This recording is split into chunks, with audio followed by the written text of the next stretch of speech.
Hello बच्चों, let us read this question. This question says the violent reaction between sodium and water is an example of.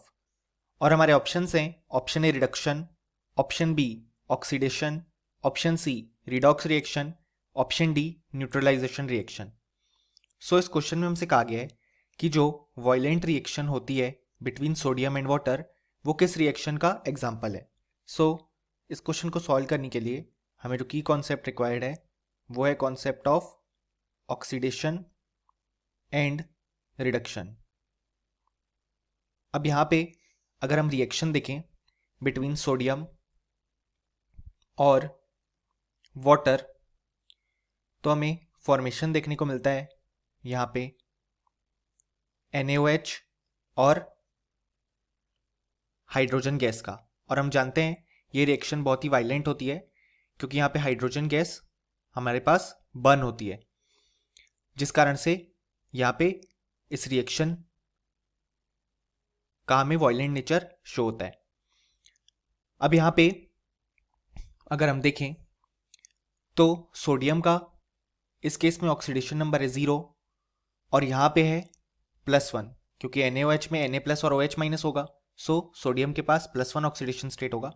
यहाँ पे अगर हम H2O में बात करें तो हाइड्रोजन का यहाँ पे ऑक्सीडेशन स्टेट है +1, ऑक्सीजन का है -2, यहाँ पे ऑक्सीजन का है -2 जो कि उसका नॉर्मल ऑक्सीडेशन स्टेट है और हाइड्रोजन का है +1.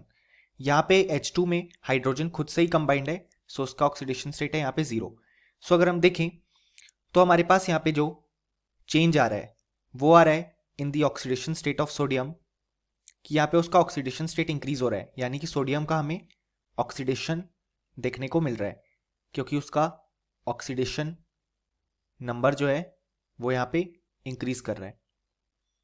देन अगर हम यहाँ पे बात करें हाइड्रोजन की सो यहाँ पे हाइड्रोजन का हमें रिडक्शन देखने को मिल रहा है. ऐसा इसलिए क्योंकि हम देख सकते हैं यहाँ पे H2O के केस में हाइड्रोजन का ऑक्सीडेशन नंबर था +1, अब वो हो गया 0, यानी कि उसका ऑक्सीडेशन नंबर हमारे पास यहाँ पे डिक्रीज हुआ है. सो हम बोल सकते हैं कि हमारे पास इस रिएक्शन में हमें ऑक्सीडेशन और रिडक्शन दोनों देखने को मिल रहा है.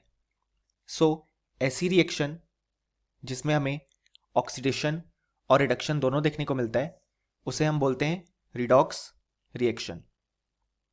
यानी कि फाइनली हम देख सकते हैं कि इस क्वेश्चन का जो करेक्ट आंसर आ जाएगा वो हो जाएगा ऑप्शन सी रिडॉक्स रिएक्शन, और option A B and D जो है वो इनकरेक्ट हो जाएंगे क्योंकि वो हमारे फाइनल रिजल्ट से मैच नहीं करते.